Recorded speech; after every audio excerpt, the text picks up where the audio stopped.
என்ன சொல்றாருன்னு ஒரே ஒரு டைம் கேளுங்க சார்.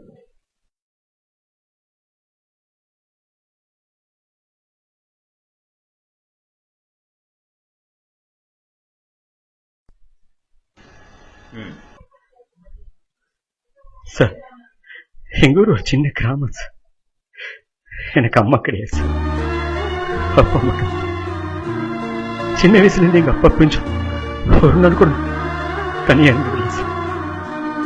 இங்க வேலைக்கு வந்ததுக்கு அப்புறம் தான் சார் ஃபர்ஸ்ட் டைம் அவரோட நான் தனியா வந்தேன் சார். இங்க வந்ததுக்கு அப்புறம் தான் சார் ஒரு மொபைல் கூட வாங்கினேன் சார்.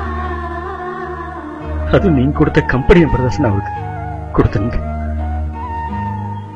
ஒரு நாள் கூட தவறாம டெய்லி நைட் எனக்கு போன் பண்ணுவாங்க சார். சார், எங்க அப்பாவுக்கு எழுத படிக்க தெரியாது சார். இருந்தாலும் நான் கொடுத்த நம்பர் பக்கத்துல ஒரு பூத்துல போய் யாருக்கிட்டாச்சும் கொடுத்து அதை டயல் பண்ணி தர சொல்லி பேசுவார் சார். இடையில எப்படியும் அந்த நம்பர் அவர் மிஸ் பண்ணிட்டார் சார். அதனால ஒரு 10-15 நாளா அவரால் என் கூட பேச முடியல சார். அதுலயே அவர் ஒரு மாதிரி ஃபீல் ஆயிட்டார் சார். நான் மறுபடியும் ஊருக்கு போய் அவருக்கு நம்பர் எழுதி கொடுத்துட்டேன் சார் வந்து. ஆனா இவர் எதுவும் தொலைஞ்சிச்சுன்னா எங்க கூட பேச முடியாம போயுமோ நினைச்சு அந்த நம்பரை கையில பச்சை குத்திட்டாரு சார்.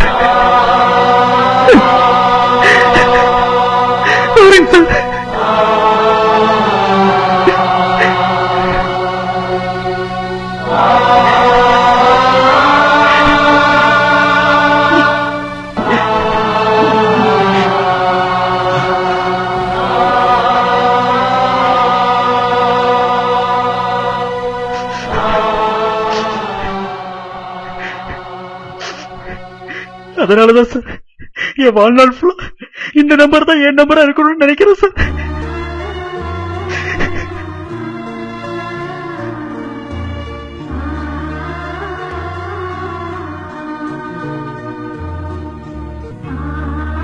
சிம் கார்டை அவர் பேர்லயே மாத்தி. ஓகே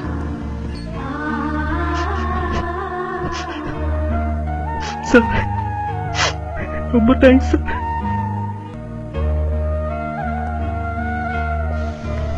எல்லா அப்பாக்களுமே தன்னோட பிள்ளைங்க மேல அன்பு காட்டுவாங்க.